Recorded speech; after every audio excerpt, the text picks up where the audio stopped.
욥기 8장 빌다스 이야기를 읽어보고 있고, 욥기는 구약의 첼로 역정이다, 그렇게 말씀을 드렸죠. 구약에 나타나는 복음서 이런 형태로도 이야기될 수가 있어요. 함난과 핍박이라는 찬송을 불렀는데, 참으로 하나님을 믿고 주님을 믿고 예수님을 믿는 믿음 안에서 이 세상을 살아가는 사람에게는 육신적인, 육체적인, 세상적인 환난과 핍박은 따라오는 것이라는 것, 이제 그런 부분을 생각을 잠깐 한 거예요. 마태복음 13장 21절.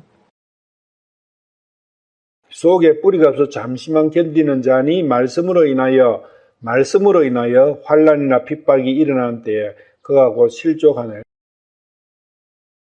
말씀으로 내가 말씀 안에서 살게 될 때는 환난과 핍박이 온다는 말씀이에요. 예수님의 이제 말씀이고, 로마서 8장 35절에 한번 볼까요? 누가 우리를 그리스도의 사랑에서 떼어놓으리요? 환난이나 공경이나 핍박이나 기근이나 벌거벗음이냐 위험이나 칼이라. 이것은 기록된 바 우리가 종일토록 주를 위해 죽임을 당하며 도살당할 양같이 여겨졌나이다 함과 같으니라. 그리스도의 사랑과 환난과 공경과 핍박과 기근, 벌거벗음, 위험, 칼은 같이 온다는 거예요. 왜? 그리스도의 사랑에서 떼어놓기 위해, 세상 사랑으로 다시 되돌리기 위해 이런 환난이나 공경이나 핍박이나 기근이나 벌거벗음이나 위험이나 칼이 그리스도의 사랑에서 떼어놓으려고 하지만 믿음으로 이런 부분을 극복해 간다. 그래서 믿음은 바로 이러한 환난이나 공경이나 핍박이나 기근이나 벌거벗음이나 위험이나 칼을 이기는 거예요. 참고 견디 나가는 거예요. 그것을. 욥이 바로 그리스도의 사랑을 찾아가는 그러한 욥에게 일어나는 일들이 이런 것들이죠. 그런데 욥은 인내와 믿음과 인내를 통해서 이러한 여러 가지들을 극복해 나간다는 것, 이겨 나간다는 것. 전쟁이니까. 종일토록 주를 위해 죽임을 당한다고 해요. 그리스도의 사랑을 찾아가는 사람, 그리스도의 사랑 안에서 사는 사람은 종일토록 죽임을 당한다. 도살당할 양같이 여겨진다. 그게 없다면은 그는 좀 잘못된 믿음의 길을 가고 있다는 거예요. 왜냐하면 이것은 필수적으로 나타나는 현상이니까. 데살로니가후서 1장 4절.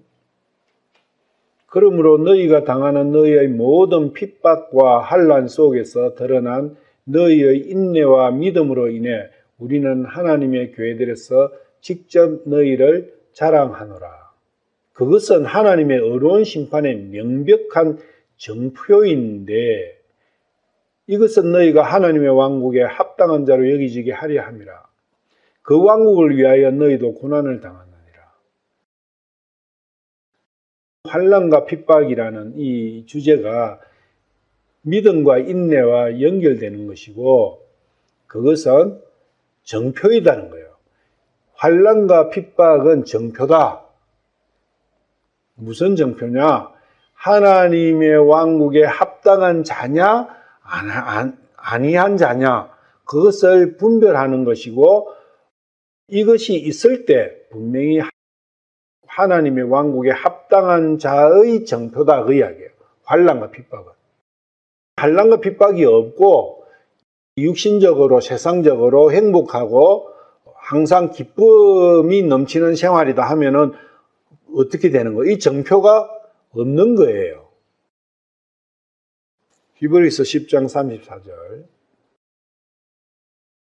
한편으로는 너희가 비방과 고난으로 말미암아 구경거리가 되었고 또 한편으로는 그렇게 취급받는 자들과 사귀는 자들이 되었으니 너희에게 하늘에 더 낮고 영구한 실체가 있는 줄 너희 자신이 알므로 결박 중에 있는 나를 너희가 불쌍히 여겼고 너희 재산을 노략당하는 것도 기쁘게 여겼느니라.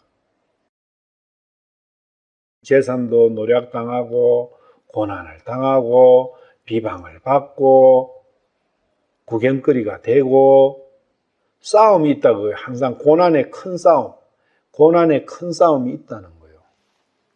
그 고난의 큰 싸움이 없다면은 그리스도의 사람이 아니다. 비방은 어떨 때 비방이라 하죠? 아닌 말로 정죄하는 게 비방이죠. 거짓말로 정죄하는 것. 고난은 고통과 환난이죠. 사람이 엄청 많은 시장통에서 어떤 한 사람이 그 사람은 그 지역에서 모든 사람으로부터 미움을 받는 사람이에요. 그 미움받는 사람을 누가 이상한 비방으로 누명을 씌워 몽둥이 찜질을 하고 있어. 그러면은 거기에 시장터에 있는 모든 사람들이 구경하겠죠. 구경하면서 꼴 좋다, 고소해라 이렇게 하겠죠. 그런 거예요. 이 세상이 나에게 대해서 그렇게 한다 그거예요. 그런 것을 기쁘게 여겼다고요. 그러니까 아유 그럴 수도 있지. 그렇지만 참 힘들다 이게 아니고 기쁘게 여겼다. 그런 것을. 왜?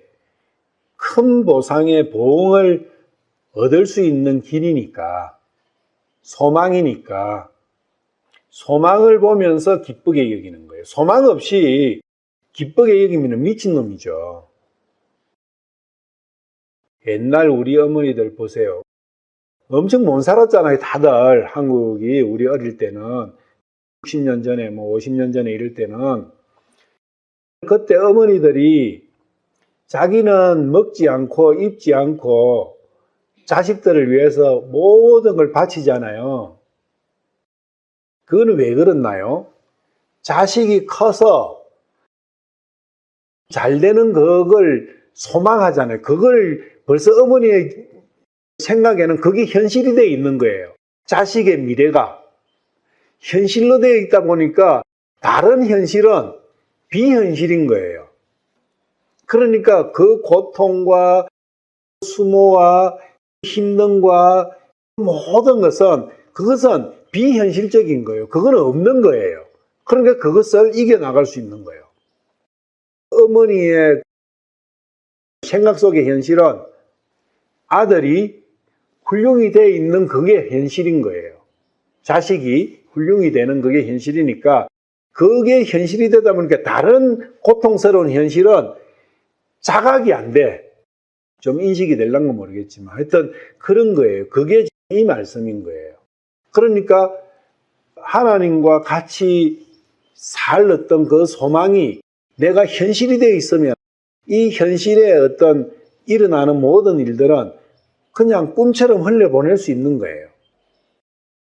31절에 보면 너희가 하나님의 뜻을 행한 뒤에 그 약속하신 것을 받기 위해 너희에게 인내가 필요하니라. 그래서 인내가 필요하다. 믿음과 인내, 그것이 욥이 가고 있는 길이다. 38절에 보면은 이제 의인은 믿음으로 살리라. 의인은 나의 행위로 살리라. 내 의로 살리라. 내 선으로 살리라. 내 마음으로 살리라. 전부 다 그거는 내 자가 들어가면은 그거는 틀린 거다. 답이 아니다. 답은 오직 믿음으로 살리라. 그러면 믿음이 뭐냐? 맡기는 거다. 그분께 맡기는 거. 예수님께 맡기고 주님께 맡기고 하나님께 맡겨 사는 그 삶이 믿음이랬잖아요.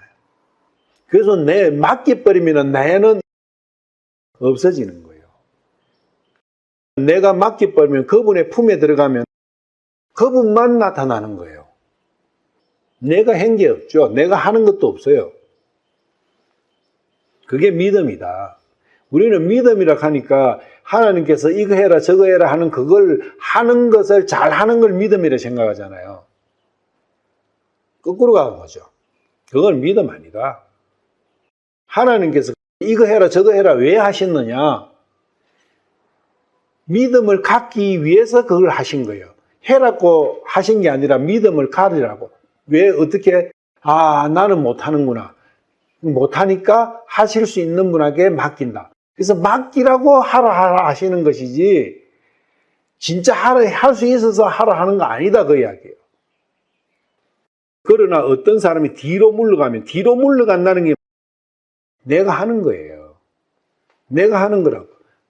그러면은 하나님께서 그걸 기뻐하지 않는다.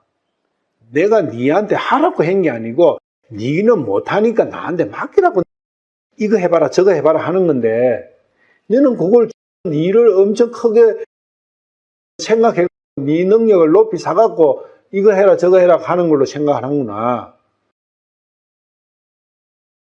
감각이 그래도 두냐냐? 생각이 그래도 없냐? 내 의도를 어째 그래 모르냐? 우리 자식들한테 꾸지람할 때 그러잖아요. 너는 내 아버지 생각을, 아버지 마음을 어째 그래도 한 개도 모르냐? 그런 이야기죠.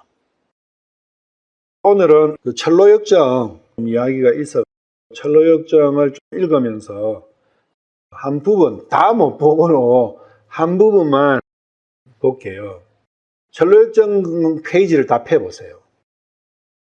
그 파일, PDF 파일, 올제 파운데이션이라는 그 책이죠. 철로역정 115페이지, 제일 밑에 줄 보시면 사심이 나와요. 예전이 있고 사심이 있어요. 사심부터 읽어볼게요. 사심, 형들도 아시다시피 지금 우리는 순례도정에 있습니다. 사심도 순례하고 있는 거예요. 집단에는 찾아가고 있는 거예요. 기분 나쁜 얘기를 물리치고 기분 좋은 얘기로 무료를 끄기 위해 나에게 한 가지 문제 제안을 하게 해주세요. 가령 이성 생활에서 얻을 수 있는 행복이 어떤 한 사람, 예를 들면 목사나 상인, 장사죠. 장사 앞에 놓여 있을 때 그 행복을 차지하는 수단 방법으로 그가 과거에는 관심을 보이지 않고 있었던 종교의 어떤 요점에 적어도 외양만으로도 비상한 열성을 표시하는 것이 다른 어떤 방법보다 더 효과적일 경우 그 방법으로 자기 목적을 달성해도 올바르고 정직한 사람이라고 볼 수 있을까 하는 문제입니다. 이게 뭔 이야기냐면은 믿는다 하는 목사나 장사가 있다. 사업하는 사람이나 목사가 있다. 그 목사나 상인이 행복을 위해서 어떤 일을 하는데 이런 방법을 취하는데 그 방법이 괜찮으냐 틀리냐 그 이야기를 하는 거예요. 우리가 그거에 대해 한번 알아보자. 즉 그건 뭐냐면 목사가 돈이 필요한데 그 돈을 벌기 위해 어떻게 할 때 그게 옳으냐 틀리냐 이제 그런 이야기예요. 장사가 돈을 벌려고 장사하잖아요. 돈을 벌려고 하는데 그 돈을 버는 방법이 이러이러하게 할 때 그게 옳으냐 틀리느냐 그런 말이 많이 나오잖아요. 예를 들면 교회 다니는 사람, 믿는다 하는 사람이 이렇게 했을 때 그게 옳냐 틀리냐. 예전은 돈을 사랑하는 사람이다. 그런 뜻이에요. 돈사랑. 당신이 제시한 문제의 핵심을 나는 포착할 수 있습니다. 그래서 여기 계신 다른 분들이 허락하신다면 내가 어떤 형식으로 대답을 시도해 볼까 합니다. 첫째로 목사에 관한 문제에 대해 말하자면 여기 훌륭한 목사 한 분이 있다고 가정해 놓고 그가 받는 봉급 액수가 너무 적으므로 현재의 봉급액보다 훨씬 더 많은 보수를 받을 욕심을 낸다 합시다. 목사가 자기가 제대로 행복해지려고 제대로 살아가려면 돈이 더 필요한 거예요. 찌꼬리 봉급 가지고는 안 되니까. 그래서 더 많은 보수를 받기 위해 더 열심히 공부하고 설교도 더 자주 열렬하게 하며 사람들의 변하는 기질에 적응하기 위해서는 그가 고집해 오던 주의 주장들도 들어 수정하고, 뭐냐면 11조 내는 사람들한테 즐겁게 해주는 설교도 하고 돈 많이 내는 사람들을 위한 설교도 해주고, 그런 이야기예요. 꼭 진리뿐만이 아니라 사람들의 변하는 기질에 적응하기 위해서는 그가 고집해 오던 주장들도 들어 수정하거나, 아니 그보다도 더 애매한 일을 한다 할지라도 그가 그의 사명에 충실한 이상, 그의 사명은 월급 많이 타는 거잖아요. 그 월급을 많이 타는데 충실한 이상 그를 정직치 못한 사람이라고 규정 지을 수는 없다고 나는 봅니다. 예전 돈사랑. 왜냐하면 첫째, 보수를 더 받고 싶어하는 그의 심정은 합법적인 동시에 돈을 더 많이 받고 싶어하는 그걸 탓할 수 있느냐, 그 이야기예요. 동시에 신의 섭리인 만큼 사람이 잘 먹고 잘 살고 행복한 것은 하나님의 섭리다, 그 이야기를 하는 거예요. 그건 본능이지 않느냐, 그거는 본성이지 않느냐. 돈 많은 걸 싫어할 사람이 있냐? 그러면 모든 사람이 돈 많은 것을 좋아할지인데 그것은 하나님께서 그래 만들어놓은 거 아니냐? 하나님의 섭리라는 것은 하나님께서 그렇게 만들어놨다. 하나님의 진리다. 하나님의 진리지 않느냐. 모든 사람에게 공통되면 진리다, 그 이야기를 이 사람은 하는 거예요. 이게 욥기 그대로 나와요. 신의 섭리인 만큼 가능한 한 소득을 더 얻는 것이 비양심적이 될 수 없습니다. 이것이 뭐냐면 양심의 가책을 느낄 사안이 아니다. 양심의 가책을 느껴야 거기서 회개를 하든지 뭔가 시작이 될 거 아니에요. 내가 왜 이런 사람이지, 이렇게 될 거 아니에요. 근데 그것을 없애버리는 거예요. 이 양심의 가책을 없애버리면 어떻게 돼요? 사람이 동물과 같이 돼버리는 거죠. 그럼 하나님 찾을 필요가 없는 거예요. 그래서 양심의 가책은 율법이에요. 그래서 율법을 준 이유다 그래요. 양심을 알아라고. 그래서 양심을 지키라는 게 아니라 못 지키는군요. 저는 양심의 가책, 양심에 쬐달려가 저는 못 살겠습니다. 율법 때문에 저는 못 살겠습니다. 너무 힘듭니다. 그래 하라는 거예요, 하나님 앞에. 그런데 이 사람은 양심의 가책을 없애버리는 거예요. 돈 많이 버는 그게 무슨 잘못이냐? 돈 많은 것이 싫으냐, 너는? 돈 좋아하는 사람한테 물어보세요. 100% 이 말 해요. 둘째, 뿐만 아니라 보수를 더 받고 싶은 욕심이 그로 하여금 더 부지런하고 더 열심히 공부하고 설교도 더 열심히 하게 만들어줘. 연구도 하고 밤잠을 안 자면서 생각도 하고 궁리도 하고 열심히 한다 그거예요. 그게 뭐 나쁘냐? 내가 뭐 잘못한 거 아니야? 죄짓냐 내가? 보다 더 좋은 사람이 되고 더 개성된 교직자가 되는 것이니 이것은 곧 하나님의 뜻과 합치되는 일이다. 그잖아요. 이게 하나님의 뜻 아니냐. 사람이 잘 먹고 잘 사는 그것이 하나님께서도 원하시는 바다. 하나님 맨날 사람이 게을러 찌질하고 못나고 그거 하나님 원하시는 거 아니다. 깨끗하게 살고 남한테 손을 안 벌리고 남한테 도와줄 수도 있고 그렇게 사는 그것이 죄냐? 그거 분명히 하나님께서도 그걸 원하시지 않냐? 그걸 위해서 내가 죽기를 내가 살기를 노력하는데 그게 뭐 잘못됐냐? 거짓말을 하냐? 속이기를 하냐? 사기를 치냐? 내가 뭘 하는데? 이렇게 이야기하지 않나요? 이게 예전에 하는 일이에요. 하고 있는 이야기가 그 이야기라고. 그 이야기가 빌다시 하고 있는 이야기라고 지금. 일리바스가 하고 있는 이야기고 소발이 하는 이야기예요. 그걸 찾아내는 거예요. 셋째, 그 다음 사람들의 변덕에 따르는 봉사를 하기 위해 자기 주의 주장과 원칙들을 배반하는 것으로 말하면 사람에 따라 이 사람한테는 이렇게 이야기하고 저 사람한테는 저렇게 이야기하는 그것이 무엇이냐? 이제 그거 이야기하는 거예요. 돈 많은 사람한테 가면은 이야기하고, 가난한 사람한테 이야기하고, 건세 있는 사람한테 이야기하고, 힘 없는 사람한테 이야기하잖아요. 목사는 그렇게 해야 그 안에 이런 사람 저런 사람은 구름같이 몰릴 거 아니에요. 그 이야기거든요. 그것은 첫째, 그의 성질이 자기 희생적이라는 것을 정리해 준다. 왜 자기 희생적이냐? 자기 주장이 있는데도 불구하고 그 사람을 위해서 자기 주장을 굽히는 그것이 이렇게 표현해 주는 거예요. 자기 희생이라고 생각. 자기가 조사모사하고 변덕쟁이고 그것이 아니라 희생이지 않느냐. 자기 고집을 벅벅 세울 수도 있지만 자기를 팍 죽이고 하는 그게 뭐 잘못된 거냐.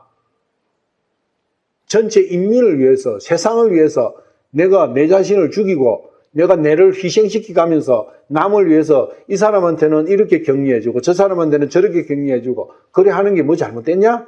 그 이야기예요. 목사는 자기 희생적으로 돼야 된다. 근데 자기 희생을 이래 들으면 약만 맞잖아요. 그런데 자기 희생을 누구한테 해야 돼? 하나님 앞에 자기 희생을 해야 돼요. 하나님 앞에.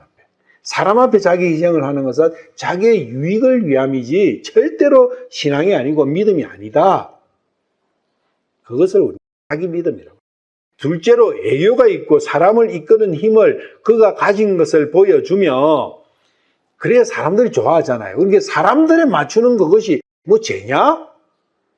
내가 사람들을 죄짓게 하냐? 즐겁게 해주고 기쁘게 해주고 행복하게 해주는 건데 그리고 각자에게 용기를 부여주고 이 사람 가난한 사람한테는 이렇게 해가지고 용기를 부여주고 부자한테는 저렇게 해가지고 부자한테 자신감을 심어주고 긍지를 심어주고 그러는 게 하는 그게 죄짓는 거예요.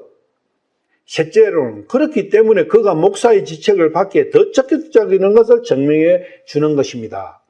그러니까 똥꼬집으로 해갖고 그러니까 하나님의 믿음 한 개만으로 그러니까 유혹 같은 사람이지. 유혹 같은 사람 그 사람들은 자기가 없어. 욥은 오직 하나님의 기준 그것만 이야기하잖아요. 목사가 하나님의 기준에 당신들은 전부 다 죄인이요. 회개해야 돼.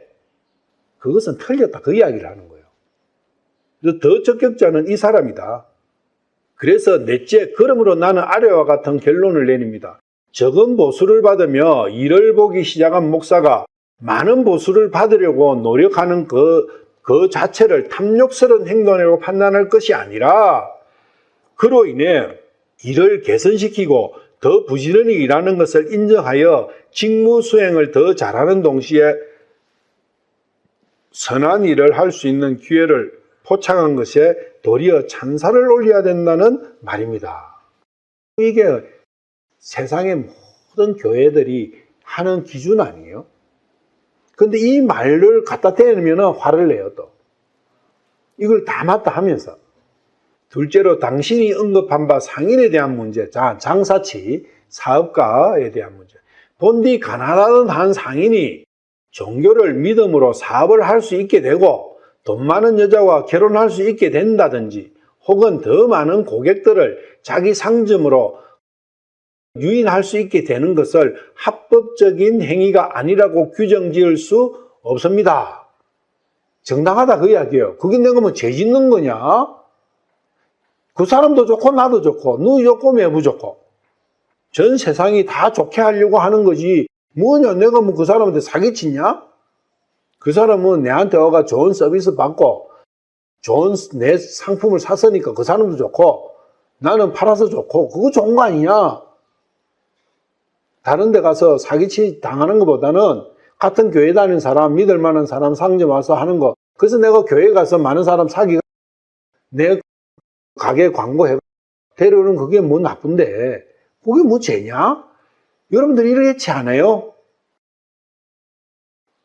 왜냐하면 이유가 뒤에 첫째, 어떤 수단을 위해서건 종교를 믿게 되면 믿는 그 자체가 바로 하나의 덕행이다. 내가 교회 나가는 그게 좋은 일 아니야? 그게 무슨 나쁜 일이냐? 교회 나가서 좋은 이야기 듣고 그게 내 생활 지침을 삼고 살아가는 건데 둘째, 돈 많은 여인에게 장가드는 것이냐? 그래서 아니 교회 가면 많은 사람 만나니까 거기에 부자도 있을 거고 하니까 거기 가서 내가 만나가 내 총각이니까 좀 멋지게 꾸미가 아가씨 만나 돈 많은 아가씨 내가 찾아가 장가들 수 있으면 그거 좋은 거 아니냐? 그게 죄 짓는 거예요. 자기 상념으로 더 많은 고객을 끄는 것을 하등 비합법적인 행동이 이 비합법적인 행동 그게 법을 저촉하는 게 아니지 않느냐? 그거 뭐냐? 죄 짓는 거 아니다. 그 이야기요. 어떻습니까? 이게 죄 짓는 일이에요. 비합법적인 행동은 죄 짓는 행동 아니다. 그 이야기예요. 합법적이다. 그 이야기예요. 죄가 아니다. 그리고 우리가 다 그러냐? 그게 죄냐? 이게 죄냐? 셋째, 그뿐 아니라 종교를 믿어 그런 좋은 것들을 얻는 사람은 좋은 사람들로부터 좋은 것을 얻으니 좋고 매부 좋고 그거 좋은 거예요. 그 자신도 좋은 사람이 되니 좋은 거 아니냐. 다 좋은 거 두루두루 좋은데 뭐가 나쁘다고 그러셨냐. 나쁜 거 이야기해봐 그러면은. 좋은 일인 종교 신학으로 말미암아 좋은 아내를 얻으니 좋고 좋은 고객들을 많이 끄니 좋고 많은 이득을 보니 좋고 내가 볼 땐 좋은 것밖에 없네. 근데 뭐 자꾸 그런 이야기를 했었냐. 그게 안 맞다고. 그러므로 이런 종교 좋고 이로운 계획 달성을 위해 종교를 믿는 것은 좋은 일입니다. 사심시의 물음에 대한 애전시의 이런 대답이 그들 전체의 열광적인 박수갈채를 받았다. 그런 목적 달성을 위해 종교를 믿는 것은 건전하고도 유익한 일이라는 걸 결론이 만장일치로 내렸다.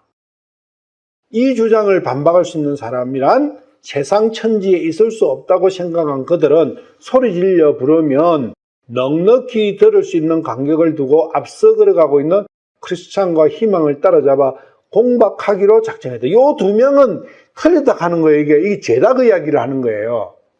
앞서가는 그들이 조금 전 사심시의 말에 반대했었기 때문에 그들에게 특히 따져봐야 한다는데 중론이 일치되었기 때문이다. 그래서 앞에 가는 두 사람을 향해 좀 기다려 동행하자.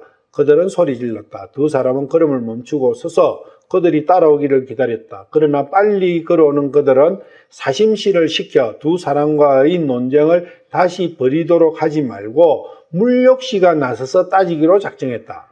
왜냐하면 조금 전 사심과 두 사람이 작별할 때 그들 간에는 척계심이 발발해 있었으므로 두 사람의 분노가 가라앉지 않는 때 사심이 같은 하재를 꺼내면 냉정하고 공정한 대답을 기대하기 어려우리라 생각했기 때문이었다. 자꾸 싸우니까 화내니까 표정을 바꿔가지고 한번 대화해보자. 그런 이야기예요. 그들이 두 사람 곁으로 오자 간단한 인사를 나누고 즉시 물욕씨가 A의 문제를 크리스천과 희망에게 제시하면서 대답할 수 있으면 해보라고 따졌다. 자, 크리스천. 하나님 말씀에서는 어떻게 이런 부분을 말씀하고 계시냐. 그래서 말씀을 찾아 여기 대입을 할 수 있어요. 그런 게 구절이 있어요. 존 번연이 구절을 적어 놨어요. 근데 이제 거기 다 빠져 있어요, 여기. 존 번연의 철로 역정 오리지널 역이 있어요. 오리지널.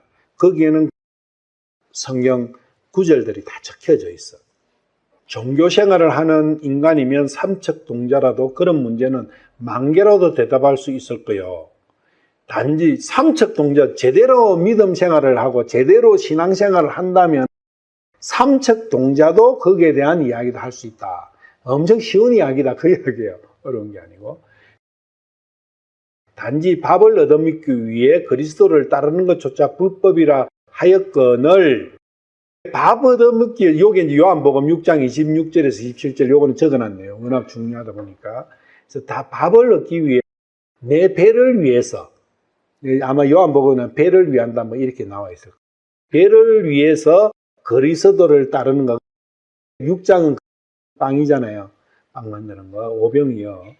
예수님께서 질책하셨거든요. 이게 불법이다. 불법을 행하는 자들은 나에서 떠나라. 그런 성경 말씀을 딱 들이대는 거예요. 이성의 쾌락을 얻기 위해 예수님과 종교를 사냥말 요게 이제 중요해요. 사냥말은 사냥꾼이 짐승에게 가까이 갈 때 몸을 숨기려고 사용하는 말 또는 말 모양의 물체로 내가 잡아먹을 수 있는 산양 같은 거 있는 거 있잖아요. 있어. 근데 사람이 다가가면 도망가 버리잖아요. 그게 도망을 못 가게 하려면은 그때 말로 위장하는 거예요, 내가. 말로 위장해가지고 가면은 저게 볼 때 말로 보니까 도망 안 가는 거예요.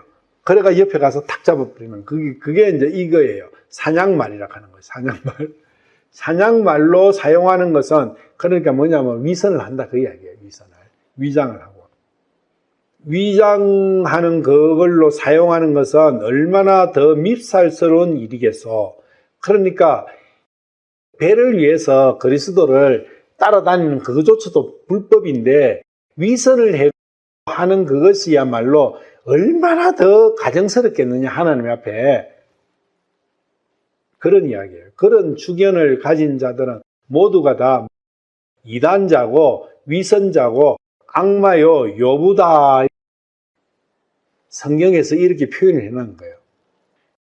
첫째, 그런 생각을 가진 자들이 이단자라는 이유를 쓰니 이거 이단이다. 그거는 왜 그렇게 이단이냐.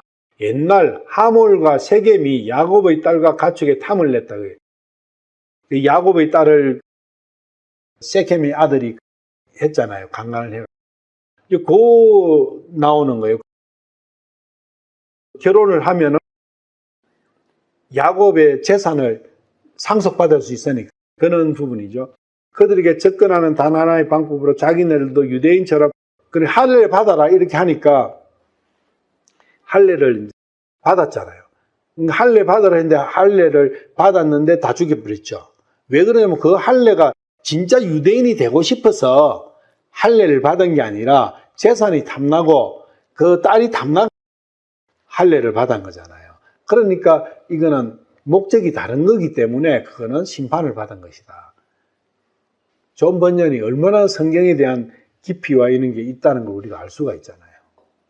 그들에게 접근하는 단 하나의 방법으로 자기네도 유대인들처럼 할례를 받아야 할 것을 알게 되자 고을 사람들에게 말하기를 그들이 모두 할례한 것처럼 우리 중 모든 남자가 할례를 받으면 그들의 가축과 재산과 그 밖의 짐승들 모두가 다 우리 것이 되지 않겠소? 했지요. 그래서 창세기 야곱의 딸과 가축을 노리는 그들은 목적 달성을 위하여 종교를 사냥말로 내세웠단 말이에요. 이게 그 믿음을 딱 자기들로 둘러싼 그 사냥말, 위장하는 가면으로 쓴 거죠. 그 결과가 어떻게 되겠어? 성경을 펴 그 대목 전장을 읽어보시오. 심판당해가지고 다 죽었죠. 둘째, 선지자들인 바리새 교인 역시 종교를 악용하는 자들이었죠. 이거는 이제 신약의 이야기고, 한 개는 구약의 이야기고, 한 개는 신약의 이야기. 그들이 드리는 긴 기도는 거칠에 불과했고, 궁극적인 목적은 과부의 집을 빼앗아 가지는 데 있었지요. 그런데 그 자들이 하나님께로부터 받은 정죄 판결은 다른 사람들의 것과 비교해 더 중했지요.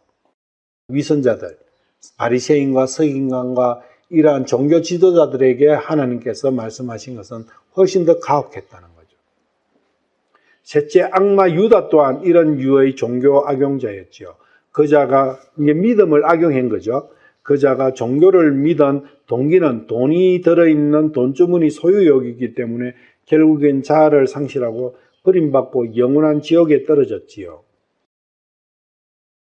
넷째, 마귀같이 악한 시몬 역시 종교를 악용하려던 자였지요. 돈을 주고 성령의 권능을 사려고 하다가 베드로의 입을 통해 저주받았으니까요. 다섯째, 내 마음에서 떠나가지 않고 항상 머물러 있다는 생각이 있는데 그건 다른 것이 아니라 그러니까 존 번연의 항상 생각 속에 있었던 이야기. 이성의 재물을 위해 종교를 믿는 자는 또한 이성의 재물을 위해서 종교를 버릴 것이라는 점입니다. 이게 처음에 가난할 때는 그나마 돈이 있으면 내가 믿음이 좋아질 게 아니라 시작했을 수도 있다 그 이야기예요. 그런데 돈이 있으면 어떻게 해요? 믿음을 버리게 되는 그것이 100%다. 그 이야기예요. 종교를 버릴 것이라는 거 이게 확실하다 그 이야기예요. 유다 같은 사람은 분명히 이승의 재물이 탐나 종교를 믿었다가 또한 분명히 이승의 재물을 위해 종교와 그의 스승인 예수를 팔게 된 것이죠. 그런 만큼 당신의 말처럼 그런 식의 종교를 믿는 것도 옳다고 시인하는 대답을 하거나 이게 시인하는 사람이나 그 대답의 신용성을 용인하는 사람이나 그것은 다 이단자의 망상이요 위선이요 악마나 할 생각이 뿐 아니라 그런 행동을 하는 자는 소행에 따르는 보응을 심판을 받게 된다. 이 부분이 예전에 대한 부분, 돈을 사랑하는, 세상을 사랑하면서 위선적으로 이 믿음을 활용하는, 이용하는 거죠. 이용하는 사람들에 대한 이야기가 이렇게 되어 있다는 걸 하고, 이제 한 개는 그 뒤에 넘어가면 무식이 나와요. 그래서 이걸 진짜 한 개 한 개 한 구절 구절을 이렇게 따로 떼갖고 성경하고 비교하면서 보면은 굉장히 사실적으로 보일 수 있어요. 왜냐하면 우리가 많이 쓰고 있는 이야기로 본년이 풀어놨기 때문에 137페이지 거기 중간 정도 보면 다시 잠든 나는 이게 있어요. 다시 잠든 나는 이어 꿈을 꾸기 시작하여 두 순례자가 산맥을 걸어 내려가 하늘나라로 가는 정로로 들어서는 것을 봤다. 산 아래 머지 않는 곳 왼편에 자망국이 있었다. 정로에서 그 나라로 가는 새길은 좁고 꾸불꾸불했다. 무척 쾌활하게 보이는 소년 하나가 그 샛길로 달려 나오다가 두 순례자와 만났다. 소년의 이름은 무지였다. 크리스찬이 무지에게 어느 지방에서 오며 어디로 가는 길이냐고 물었다. 왼쪽으로 조금 가면 있는 나라에서 저는 출생했어요. 여기 자망국이죠. 그 위에 보면 산 아래 머지 않는 곳 왼편에 자망국이 있었잖아요. 그래서 그 자망국 출신이다. 그 이야기. 선생님 하늘나라로 간 지는 하늘나라로 가는 순례자다. 그 이야기를 하는 거예요. 자만이 스스로 만족하는 사람입니다. 스스로 만족하는. 스스로에게 만족하는 거예요. 내가 이런 사람이지. 나는 참 대단한 사람이야. 어떻게 내가 이런 것도 했지. 이런 게 다 자만이잖아요. 크리스천 하늘나라까지 가더라도 문 안으로 들어서기는 상당히 어려울 텐데 무슨 방법으로 문을 통과할 속셈인가 이러냐면 다른 착한 사람들이 하는 대로 하면 되겠지요. 뭐. 너 들어오라고 문을 열어줄 문지기가 보여줄 무슨 정서라도 가지고 가냐? 저는 주님의 뜻을 잘 알고 있어요. 그래서 저는 착한 생활을 해왔어요. 남에게 갚을 돈은 다 갖고 기도를 올리고 단식도 하며 11조를 꼬박꼬박 드리고 남을 구제하고 그래서 저는 제 나라를 떠나 지금 저 갖고 찾아가고 있는 거예요. 이게 누구예요? 부자 청년이잖아요. 저는 어려서부터 그래서 그 부분하고 가치가 이 무지 항목에 대해서 쭉 같이 읽어보면은 대칭이 돼요.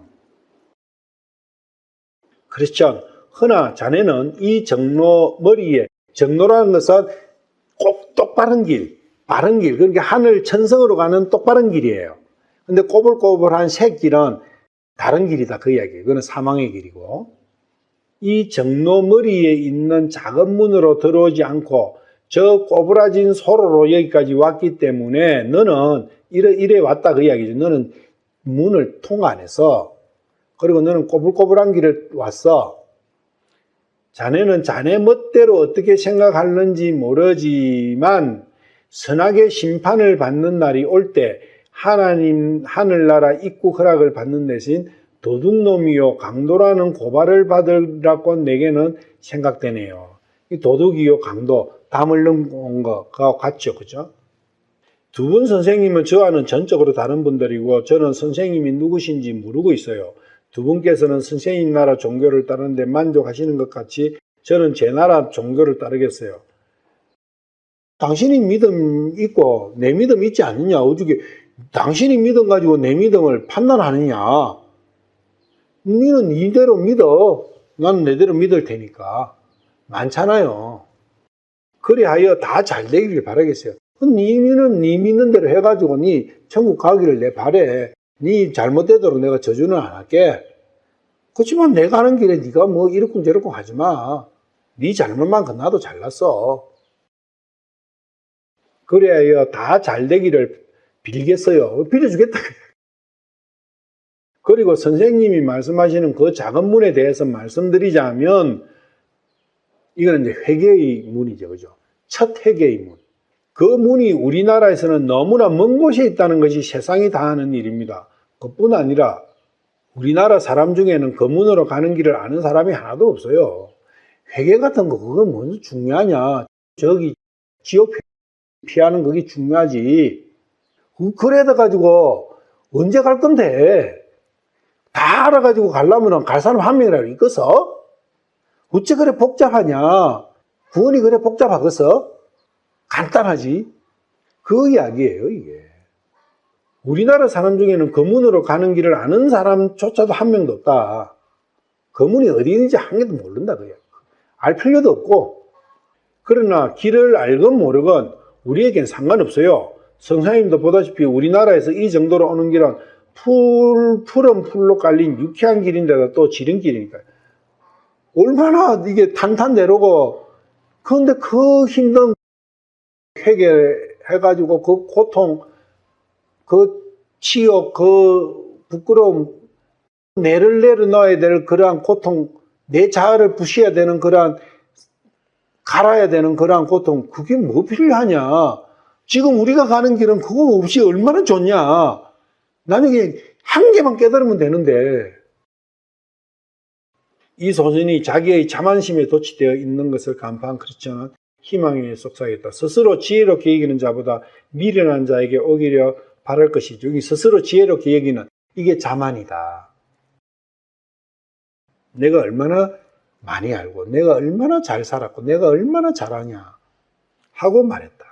그는 다시 말을 이어 우매한 자는 길을 걸을 때에도 지혜가 결핍하여 각 사람에게 자기의 우매한 것을 말하며 다니지요. 라고 했다. 이게 우매한 자는 자기의 우매한 그것이야말로 지혜의 극치다. 그렇게 이제 생각하는 거죠. 그리고는 다시 그는 말했다. 저 소년과는 더 할 말이 없으니 이제 우리 앞서가면서 그가 이미 우리에게 들은 바를 혼자 생각할 기회를 주고 나서 좀 이따 다시 만나 우리 말이 그에게 어느 정도 유익을 주었는지 타진해 보기로 합시다.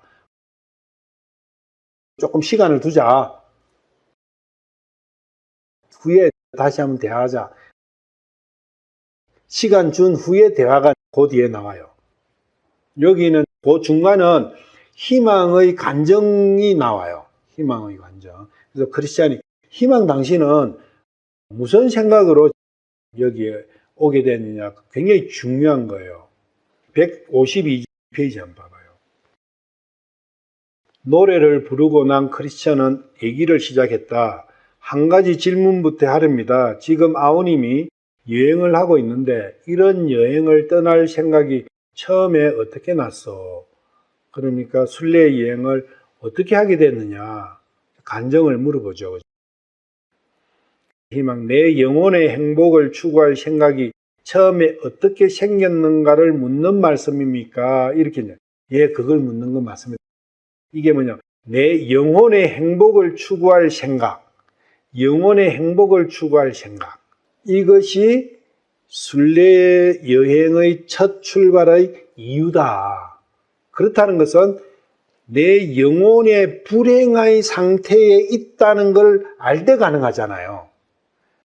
나는 불행하구나. 그리고 이 불행은 영원히 끝이 없고 있구나. 그것을 인식할 때 그렇다면은 이 불행을 끝낼 수 있고 내가 행복해지려면 어떻게 해야지 하는 거기서부터 시작이 된다. 순례 여행은. 그 부분은 읽어보면 나와요. 154페이지 보면은 좀 중요한데 희망이 이제 자기의 상태에 대해서 이야기해요. 154페이지 중간에 희망, 쉽게 물리칠 수는 절대로 없어요. 이게 죄의식이에요. 이게 뭐냐면, 죄의식이 뭐냐면 양심의 가책이다. 그래서 양심의 가책은 쉽게 물리칠 수는 절대로 없었어요. 왜냐하면 양심의 가책이 마음에 일어날 때 그걸 물리치려고 하면 물리쳐가기는 그냥 도리어 제 양심을 더 굳게 붙잡고 늘어지기 때문이에요. 율법하고 같은 거죠. 이러한 과정을 겪는다 그 이야기예요. 그래서 양심대로 살아보려고 발버둥을 친 사람은 이 부분에서 굴복하게 된다. 그래 제 마음과는 반대로 죄의 생활로 되돌아가는 것이 차라리 좋지 않을까 하는 생각할 때마다 죄의식의 고민은 배가 되곤 했어요. 율법에 대한 눌림이 점점 더 커져갔다. 그렇죠. 그래서 생활 개선에 노력하셨나요?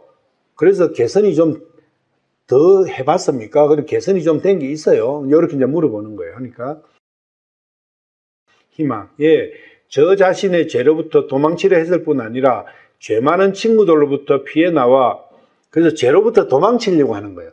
죄를 이제 안 지으려고 죄를 손에도 털끔 물방울도 안 튀게 보려고 조심하는 거예요. 그래서 기도 올리고 성경 읽고 죄를 눈물로서 회개하고 이웃 사람들에게 바른 말하고 거짓말도 안 하고 하여튼 종교적인 일은 다 해보는 거예요. 종교적인 임무를 다 수행해봤다.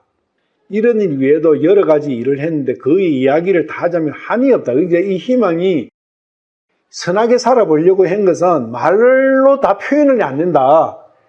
왜? 자기가 살아온 그 전 나날이 다 그 안에 들어있으니까. 그걸 말하려면은 자기가 1년을 만약에 그런 형태로 살았으면 1년간 이야기를 해야 되니까 안 되는 거죠. 이렇게 표현한 거죠. 크리스천, 종교적 임무를 수행할 때 종교적 행위로서 선하게 되려고 하는 그것을 해봤을 때 그래서 선한 사람이 되던가요? 이렇게 이제 물어본 거예요. 그래서 선해지던가요? 본인이 생각할 때 본인이 좀 괜찮은 사람이 됐습니까? 어떻습니까? 이런 이제 물어봐. 이 크리스천이 질문을 엄청 핵심을 탁탁 껴보가 잘하죠.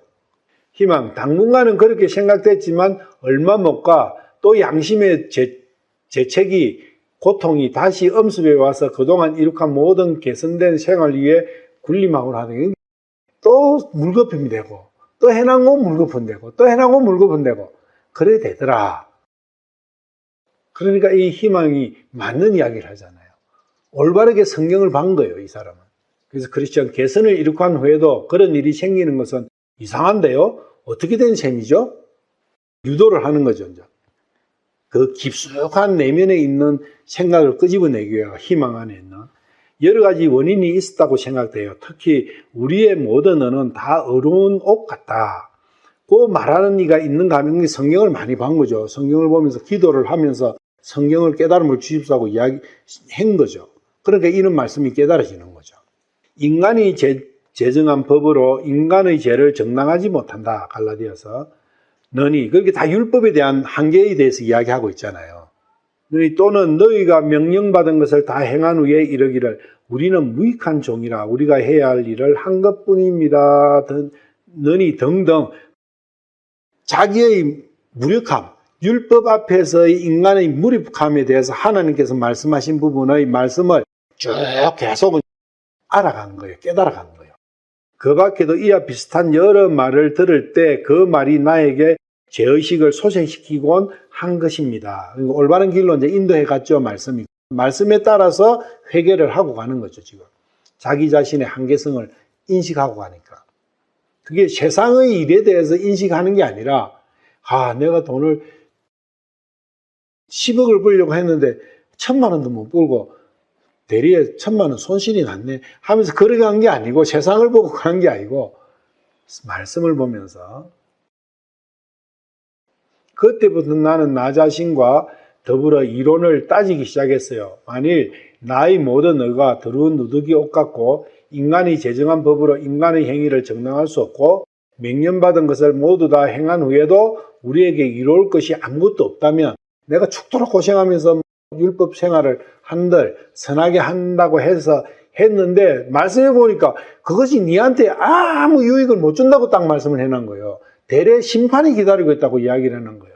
그런 게 없다면 법에 의한 하늘나라를 생각하는 법으로 행위로 율법으로 하늘나라를 간다고 생각한다는 것은 어리석은 생각이라고 나는 나 자신에게 따졌다.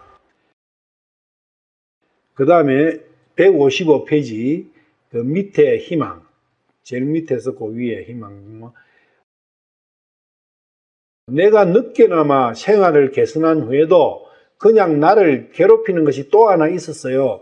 그것은 현재 내 행위를 좀 더 자세히 검토해 볼 때 내 행위는 아직 범죄 행위가 그대로 그냥 남아 있는 것을 발견했어요.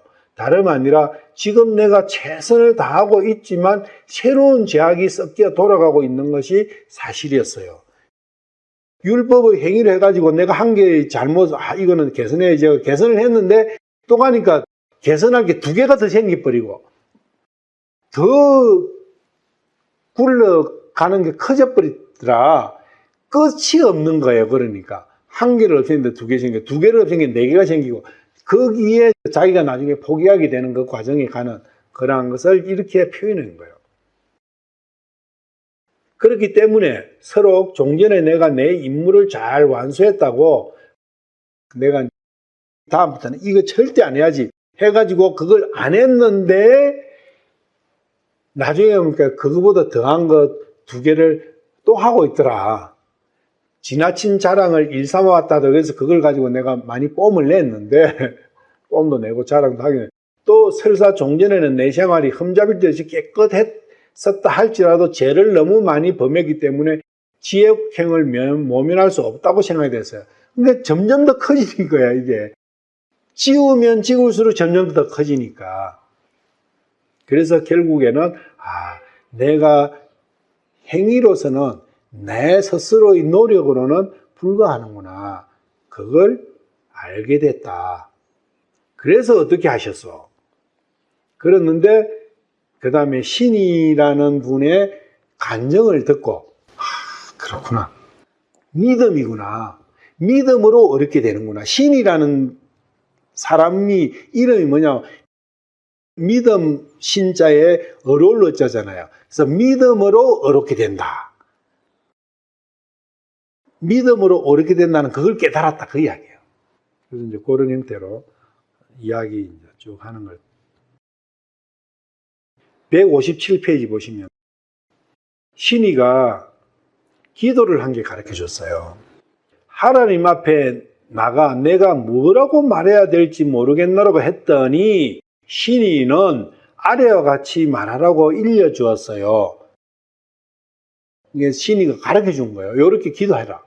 그러면 그 기도가 어떠냐? 하나님이시여, 이 죄인에게 자비를 베푸사 불쌍히 여기십시오. 그거요. 하나님이시여, 이 죄인을 불쌍히 여기십시오. 그리고 예수 그리스도를 알고 또 믿게 되도록 저를 인도해 주옵소서. 주 예수 그리스도의 믿음을 주십시오. 불쌍히 여기사 주 예수 그리스도의 믿음을 주십시오. 만일에 예수의 여가 없었거나 혹은 그 의에 대한 제 믿음이 없었던들 저는 전적으로 버림받은 인간이 되었을 것입니다. 주여, 당신은 자비하신 긍휼이 많으신, 자비는 긍휼이에요. 자비는 불교 용어라고 빼버렸죠. 그래서 긍휼하신 하나님이시라는 말을 제가 불쌍히 여겨주시는 하나님이라는 걸 압니다. 그 말은 기억하옵소서. 하나님 당신께서는 저희들을 불쌍히 여기주시려는 마음이 많으신 분 아닙니까? 그걸 저에게도 적용시켜 주십시오. 그 이야기인 거죠. 제가 들었고 그리고 자기 아들 예수 그리스도로 하여금 구세주가 되는 성직에 임명하신 분이 바로 하나님이라는 말을 제가 들었습니다. 하나님께서 주 예수 그리스도를 구속주로서 구세주로서 구원의 주로서 임명하시지 않습니까? 그거 기억하십시오. 그뿐 아니오라 저같이 가련한 죄인, 저는 정말로 죄인이옵니다를 구원하게 하기 위해 당신은 당신의 아들을 제물로 삼으셨다는 것도 알고 있습니다. 그러하오니 주여, 지금 이 기회를 택하시어 신의 아들인 예수 그리스도로 말미암아 제 영혼을 구원해 주시는 은혜를 베푸시어 신의 은총을 한층 더 찬송하는 계기로 만들어 주시옵소서. 아멘. 이걸 가르쳐 준 거예요, 신이가.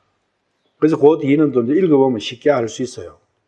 158페이지 보면 밑에 희망, 육체의 눈으로 본 것이 아니라 마음의 눈으로 봤어요.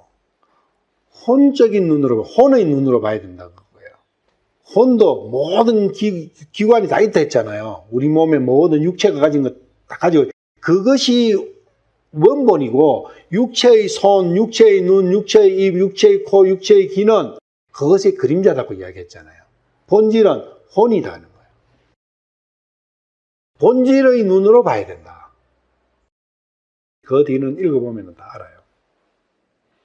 159페이지 가면은 제일 밑에 희망. 이 세상이 제 아무리 어려움을 지니고 있다고 자처하더라도 스스로 어렵다 하더라도 산을 움직일 만한 그러한 게 있다 하더라도 힘이 있다 하더라도 그것만으로는 구원받지 못하고 정죄받을 상태에 놓여 있다는 사실을 나는 깨닫게 되었어요. 하나님 아버지께서는 물론 어디까지나 공평하시지만 죄인이 그에게로 오는 것까지도 공평한 판단으로 어렵다고 보시는 것도 알게 되죠. 오는 사람은 어렵다. 누가 어려우냐? 하는 사람이 아니라 오는 사람은 어렵다. 욥기에서 우리가 할 때 했던 그런 내용들 그대로 다 나와요. 그리고 또 내 종전 생활이 너무나 악했었다는 데 대한 수치심을 내 자신이 느끼게 만들어 주었다. 이 희망이 아까 우리 봤잖아요. 얼마나 선한 일만 하고 살았잖아요. 아까 앞에서 우리가 봤잖아요. 말로 다 할 수 없다 그거예요. 선한 행위 한 거 열거하자면. 그렇게 살았는데 간정은 어떻게 해요? 너무나 악했었다는 거예요. 그게 과거의 내 무식이었다. 그게 무식이다 그 이야기예요. 희망도 자기 자신이 전에는 무식이었다 그 이야기예요. 지금 나타나는 이 무식과 똑같았다 그 이야기예요. 이것도 무식이다 그 이야기예요. 무식이 뭐하는 무식이에요? 이걸 모르는 거예요. 믿음으로 어렵게 되는 그 부분을 모르는 그게 무식이다. 과거의 내 무식에 대해 갈피를 잡을 수 없는 혼란감을 느끼게 만들어 주었어요. 신이가 이걸 잡아준 거죠. 160페이지 가면 희망의 이야기가 끝나고 중간에 가면 희망이 뒤를 보다가 여태 뒤따르고 있는 무지의 모습을 보는 것을 나는 꿈에 봤다. 무지를 본 그는 크리스천에게 거절미가 무척 멀리 뒤에서 서성거리고 있다고 알려주었다.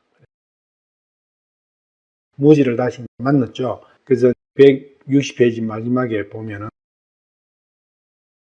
무지, 내가 좋아하는 일행이 있으면 모르되 그렇지 않는 경우에는 혼자 다니는 것을 나는 즐기는 걸요. 이렇게 이제 혼자 다니는 부분을. 왜냐하면 높으니까. 자만이니까 남하고 시시하다 그 이야기요. 내가 이렇게 높은데 무슨 시시하게 그냥 내한테 가르침 받으려면은 내가 이야기하겠지만 나를 가르치려고 하는 그것은 꿈에도 꾸지 말라. 나는 그래서 혼자 고즈넉하게 이렇게 혼자 다니지 않느냐. 크리스천의 희망에게 말했다. 그자가 우리와 동행하길 꺼린다고 내가 말하지 않았습니까? 그러나 기다려 봅시다. 그자와 함께 걸으면서 이 적한 행로의 무료를 끄기 위해 애기나 하게. 그리고 무지에게로 고개를 돌린 크리스천이 말했다. 어서오시오. 어떠시오? 지금 하나님과 당신 영혼 사이에 관계는 어떤 지혜에 놓여 있어? 아까 희망한테 물어보는 거하고는 전혀 다른 각도로 물어보고 있죠. 무지한테.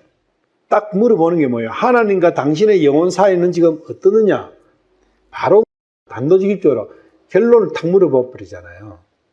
희망한테는 이렇게 물어보잖아요. 왜 희망은 아니까. 크리스찬의 희망은 이부 관계가 어떻다는 걸 알고 있으니까. 간정을 드린 거지만 무지는 아무리 봐도 무지는 첫 관계가 성립이 안 돼 있는 거예요. 그래서 이걸 딱 찔르는 거죠.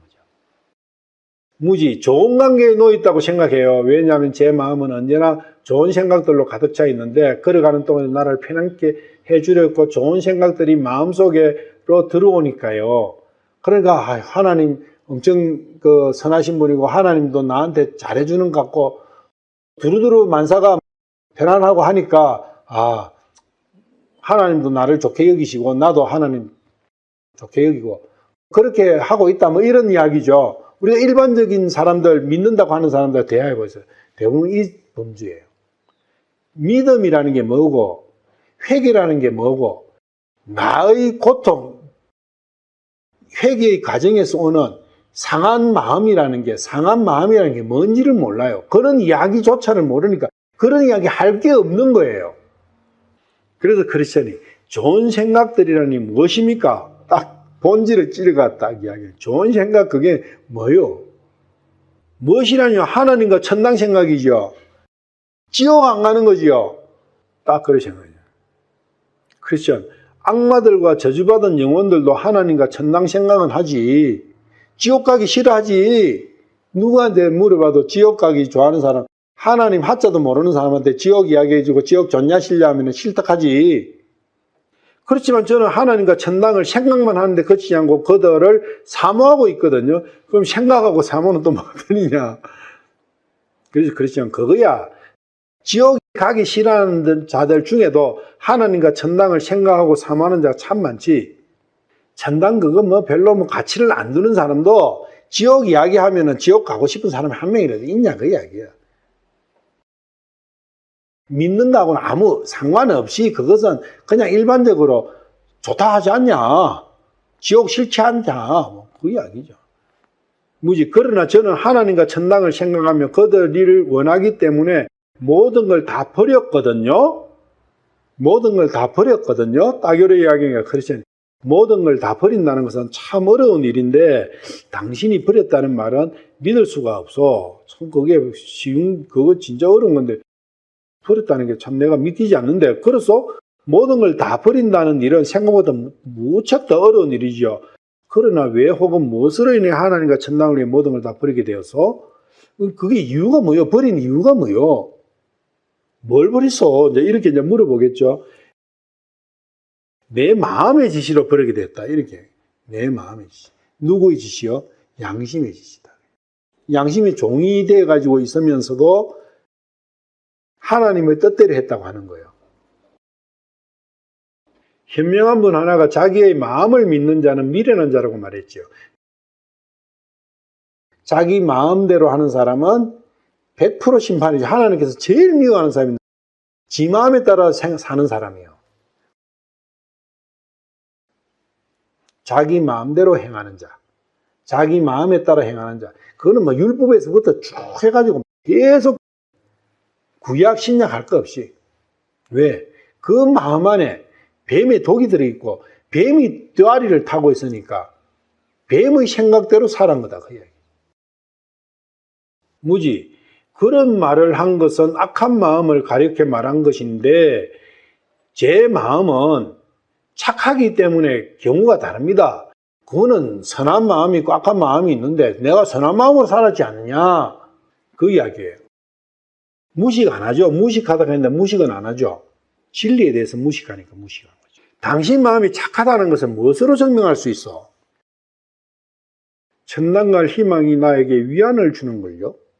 소망이다. 천당 소망을 생각하는데 내가 선한 걸 생각하지 악한 걸 생각하겠나? 그렇죠. 사람의 마음이란 희망을 걸 근거가 없는 것에도 헛된 희망을 울고 위안을 느낄 수도 있는 법이니까 당신은 속아서 위안을 느끼고 있다고 볼 수도 있지요. 그게 천국 갈 수도 없는데 천국 희망만 갖고 네가 그렇게 살 수 있지 않느냐. 그게 천국 정표가 있냐. 그런 거죠. 무지. 그러나 제 마음과 생활은 일치되어 있는 만큼 제 희망은 상당한 근거를 가지고 있는 겁니다. 근거가 뭐예요? 지 마음의 근거인 거예요. 지 근거야. 하나님께서 제일 싫어하는 게 자기가 자기를 판단하는 거잖아요. 이때는 뭐예요? 하나님이 판단에 의하면은 내가 이러니까 나는 희망이 있다. 이렇게 이야기해야 되는 거죠. 근데 지 마음 가지고 따지는 거예요. 당신의 마음과 생활이 일치된다고 누가 그랬습니까? 내 마음이 내게 알려주지요. 그래서 엘리후가 틀린 게 뭐예요? 내 마음에 나오는 걸로 우리끼리 우리의 일들을, 우리의 행복에 대해서 우리끼리 내 마음에서 나오는 생각을 가지고 의논해보자. 그런 거잖아요. 그게 다 마귀의 장난이죠. 크리스천, 당신 마음이 알려준다고? 내가 도둑놈인가 아닌가를 알려면 친구에게 물어봐야지요. 그런 일의 진정한 증거는 하나님의 말씀뿐이고 그 밖에 증거는 모두 무가치한 거죠. 내가 나를 볼 때 선한 사람이다. 도둑놈이 자기를 생각할 때 악한이라고 생각하세요. 도둑질 하는데도 이유가 있을 거 아니에요. 지금 내 새끼가 굶고 앉았는데 내가 도둑질을 빵을 한 개 훔쳐서 장발잔이잖아요. 내가 굶어 죽을 판인데 내가 빵을 한 개 훔쳤어. 내가 배고프니까 부자한 거 한 개 훔쳐 먹은 그게 뭔 죄냐? 할 수 있지만 하나님의 입장에서는 생각해 봤냐? 그래서 하나님의 말씀만이 판단의 근거가 돼야 되지 않느냐? 네 마음에서 네가 판단의 근거를 가지고 네가 북치고 장구치고 하느냐? 무지. 그러나 말씀이죠. 좋은 생각을 품은 마음은 착하다고 볼 수 있고 착한 생활은 그것이 곧 하나님께서 제정하신 십계명을 준수하는 생활이 아닐까요? 율법의 생활이다 그거예요. 착한 생활은 양심의 선을 따라서 생활, 양심에 따르는 생활이다 그 이야기예요. 왜 양심과 율법은 동일한 기능이니까. 율법을 준수하는 생활이다. 그렇죠. 그렇지요. 좋은 생각을 품은 마음은 착하고 착한 생활은 하나님의 십계명을 지키는 생활이죠. 그렇지만 그런 마음과 그런 생활을 실제로 가지고 있는 것과 그런 걸 생각만 하는 것 사이에는 현격한 차이가 있지요. 안 된다고요. 하나님 말씀에서는 율법을 지킬 수 있는 사람은 단 한 명도 없다고. 율법으로 선하다고 판정받을 수 있는 사람 단 한 명도 없는데 네가 니를 판단해 하는 것이지. 그 이야기죠. 그래서 생각으로 네가 선하다고 하는 것과 실제로 행위로서 선한 것은 그거는 다른 것이다. 그 이야기를 크리스찬이 딱 지정해 주는 거죠.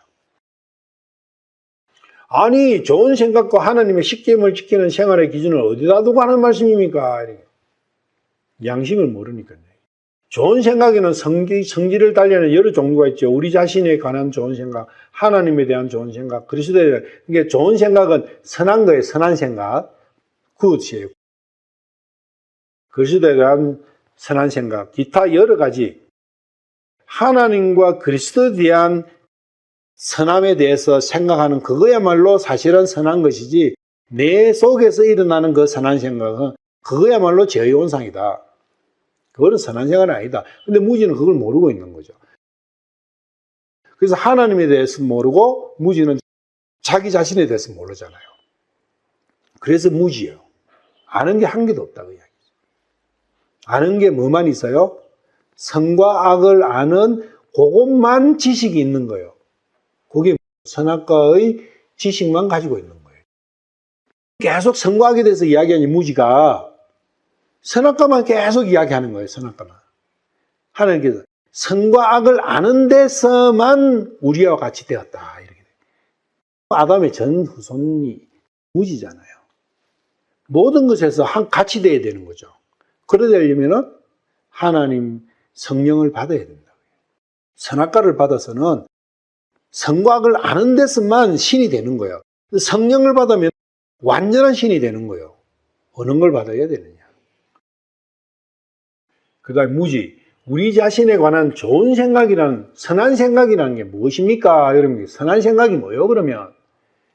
자기 양심 속에 있는 선한 생각, 선한 거라고 생각하는 그것이 틀렸다고 하잖아요.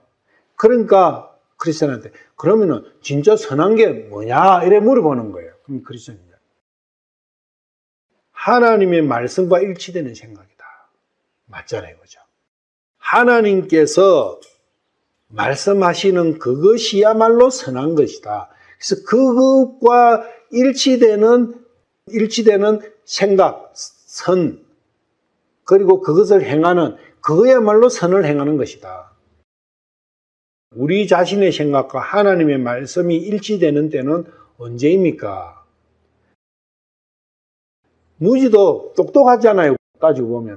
그런데 무지예요. 왜? 자기 자신에 대해서 하나님에 대해서 모르니까. 그렇죠. 우리 자신이 내리는 판단이 하나님의 말씀이 내리시는 판단과 일치되는 때지요. 이게 선한 것이다. 진정. 내가 선을 행하는 거다. 좀 더 자세히 설명하자면 자연 상태에 놓여있는 인간에 대해서 하나님의 말씀은 이렇게 말하지요. 즉 의인은 하나도 없고 선을 행하는 자도 하나도 없다. 로마서도 있고 시편에도 나오고 또 또 이렇게도 말이죠. 즉 사람 마음의 생각의 모든 계획은 항상 악하다. 또다시 사람의 마음의 계획하는 바는 어려서부터 악하다 라고 말했죠.